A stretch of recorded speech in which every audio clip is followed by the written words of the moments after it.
Hi friends, இன்றைக்கு நாம் puff sleeve stitching பார்க்க போகிறோம்.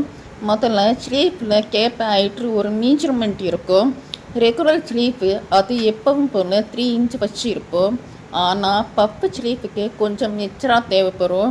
ஸோ கேப் ஹைட் 3 இன்ச்சிலிருந்து 5 இன்ச் வரைக்கும் எடுத்துக்கலாம். நான் இங்கே 4 இன்ச் அளவு எடுத்திருக்கேன். இது தான் பஃப் ஸ்லீவுக்கு ஷேப் கொடுக்க முக்கியமான ஷேப்பு. கேப் ஹைட்டு அதிகமாக இருந்தால் ஸ்லீப்பு மேலே பக்கம் இன்னும் நல்லா பப்பு வரும். குறைவாக இருந்தால் இன்னும் கொஞ்சம் கம்மியாக வரும். ஸோ உங்கள் டிசைன் டேஸ்ட்டுக்கு ஏற்ற மாதிரி சூஸ் பண்ணுறது நீங்கள் டிசைன் பண்ணுங்க. பப்பு ஸ்லீப் ஸ்டிச் பண்ணி முடிச்சிட்ட பிறகு சில பேருக்கு ஒரு டவுட் வரும். ஸ்லீப் அண்ட் பாடி அட்டாச் பண்ணும்போது எண்டில் ஒரே அளவு இல்லையே, ஸ்லீப்லேருந்து தப்பாக ஸ்டிச் பண்ணிட்டோமா அப்படின்னு. அப்படி இல்லாமல் இல்லை, பப்பு ஸ்லீப் ஸ்டிச் பண்ணும்போது எண்டில் 1 இன்ச் டிஃப்ரெண்ட் தெரிஞ்சாலும் பரவாயில்லை, அது ஸ்டிச்சிங்கில் அட்ஜஸ்ட் பண்ணிடலாம். நமக்கு முக்கியமான விஷயம் என்னென்னா அப்பர் ஆர்ம் மீஜர்மெண்ட் கரெக்டாக இருக்கணும்.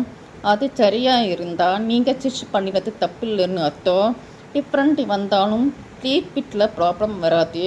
ஸோ நெக்ஸ்ட் டைம் நீங்கள் பஃப் ஸ்லீவ் ஸ்டிச் பண்ணும்போது இந்த டிப்ஸை மறக்காதீங்க. இந்த மெத்தட் ஃபாலோ பண்ணினா ரிசல்ட் நீட்டாக வரும்.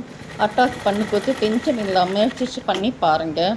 இந்த வீடியோ உங்களுக்கு யூஸ்ஃபுல்லாக இருந்தால் லைக் பண்ணுங்கள், கமெண்ட் பண்ணுங்கள், ஷேர் பண்ணுங்கள். நெக்ஸ்ட் வீடியோ பார்க்கலாம். பாய்.